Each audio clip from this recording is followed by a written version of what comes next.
Assalamualaikum warahmatullahi wabarakatuh. Salam Rahayu.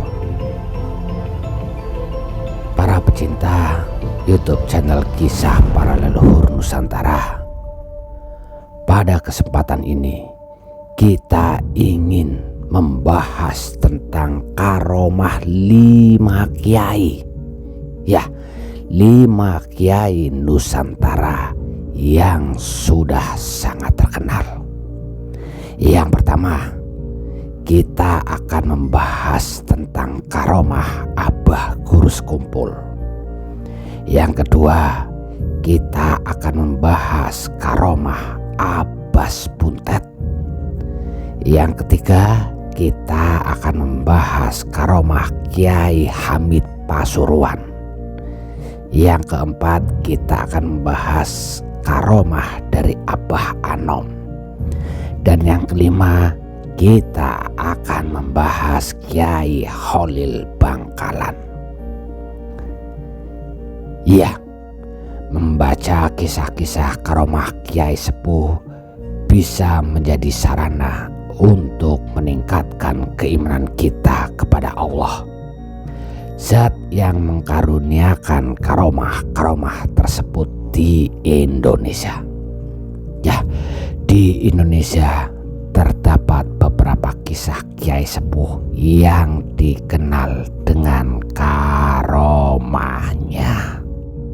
Mari kita bahas satu persatu. Yang pertama adalah karomah Abah Guru Sekumpul. Abah Guru Sekumpul yang memiliki nama asli adalah Muhammad Zaini bin Abdul Ghani. Beliau adalah ulama besar. Beliau berpengaruh, berkarismatik dari tanah Martapura. Saking karismatiknya beliau, hampir semua masyarakat yang ada di Martapura pasti memajang foto beliau di rumahnya masing-masing. Sebagai ulama besar, Guru Sekumpul juga dikenal dari berbagai kesaktian dan karomahnya. Bahkan karomahnya tersebut ditulis dalam sebuah buku yang berjudul 100 Karomah dan Kemuliaan Abah Guru Sekumpul. Di antara karomah beliau adalah mengetahui hajat seseorang yang mendatanginya sebelum orang tersebut menyampaikan maksud kedatangannya. Dikisahkan, pada suatu hari ada seorang Habib dari Pasuruan bernama Habib Maksum. Beliau ingin bertabaruk dan meminta hajat kepada Guru Zaini. Di perjalanan, Habib Maksum berkata, jika Guru Zaini atau Guru Abbas Kumpul adalah salah satu wali Allah, maka seluruh hutangku yang berjumlah 21 juta akan lunas. Singkat cerita, sampailah sang Habib di tempat tinggal Guru Zaini. Beliau menyambut sang Habib dengan ramah, dengan penuh penghormatan. Dipersilakanlah bagi Habib untuk duduk bersama Guru Zaini. Mereka berdua saling bercakap-cakap mengenai berbagai hal. Nah, tiba-tiba saat mereka masih mengobrol, datanglah seseorang dari luar yang memberikan uang cek kepada Abah Sekumpul. Tanpa basa-basi, Abah Sekumpul langsung memberikan cek tersebut kepada Habib Maksum tanpa melihat terlebih dahulu berapa jumlah uang yang ada di cek tersebut. Kemudian Abah Sekumpul berkata, ini untuk melunasi hutang Habib.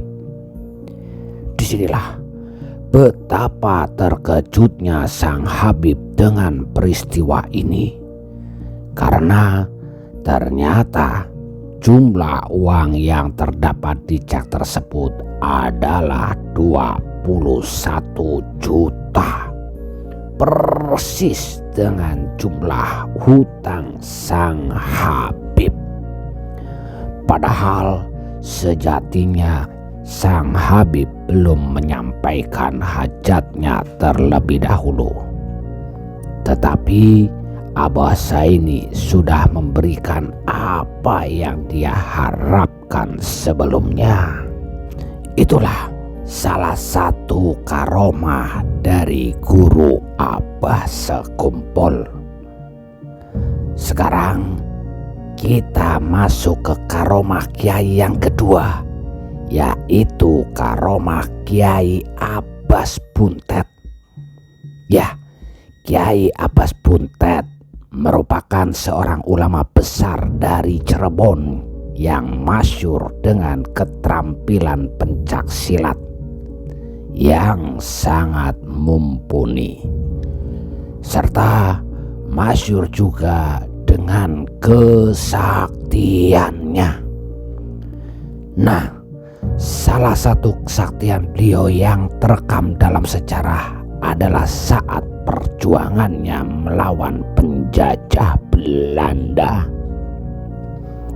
Sebagaimana kita ketahui, dalam sejarah perjuangan mempertahankan kemerdekaan, salah satu bentuk usahanya adalah pertempuran di Surabaya. Pertempuran yang terjadi pada 10 November ini merupakan bentuk perlawanan rakyat Indonesia menghadang pendudukan Inggris di Surabaya. Yang melawan perlawanan ini merupakan hasil sebuah resolusi jihad dari Kiai Hasyim Asy'ari dengan para ulama lainnya. Di antara ulama yang berperan dalam pertempuran ini adalah Kiai Abbas Buntet. Menurut sejarah, kala itu Kiai Hasyim meminta para pasukan untuk menahan diri dari pertempuran sambil menunggu datang kesatria dari barat. Yang dimaksud di sini adalah Kiai Abbas. Bahkan Bung Tomo yang sangat bersemangat untuk segera berperang selalu ditahan-tahan oleh Kiai Hasyim hingga datangnya Kiai Abbas Buntet ke Surabaya.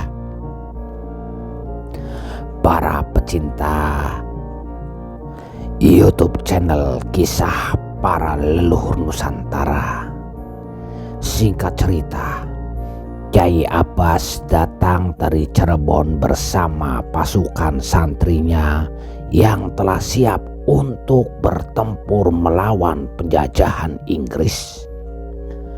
Pada saat itu beliau berperang menggunakan bakyak, yang mana hal ini merupakan sesuatu yang tidak lazim. Diceritakan oleh para santrinya, saat perang sedang berkecamuk, Kiai Abbas berdoa kepada Allah, dan tiba-tiba dengan sendirinya sejumlah alu dan lesung milik masyarakat yang berukuran besar berterbangan ke atas dan menimpa serta meluluh lantahkan tentara sekutu. Bahkan yang lebih hebat lagi, pesawat terbang pun dapat beliau jatuhkan hanya cukup dengan lemparan tasbih. Kemudian menurut informasi dari santrinya yang lain, bahwa saat pertempuran sedang mencapai titik klimaksnya, Kiai Abbas dengan karomahnya bukan hanya berada di satu tempat, melainkan di dua tempat yang berbeda, yaitu tepatnya di pusat kota dan di daerah pesisir pantai Surabaya. Nah, di pantai itulah Kiai Abbas dengan hanya mengibaskan sorbannya ke atas langit dapat menghancurkan puluhan pesawat sekutu dengan sangat mudah. Itulah salah satu kesaktian dari Kiai Abbas Buntet. Ya, kita sebagai leluhur Nusantara harus bangga. Lantas, bagaimana dengan karomah-karomah dari Kiai Hamid Pasuruan, karomah dari Abah Anom, dan juga karomah dari Kiai Khalil Bangkalan? Ikuti cerita selanjutnya di bagian kedua. Tetap ikutin channel-channel kami yang akan mengedepankan tentang para kesaktian dan karomah-karomah leluhur Nusantara. Terima kasih. Wassalamualaikum warahmatullahi wabarakatuh. Salam Rahayu.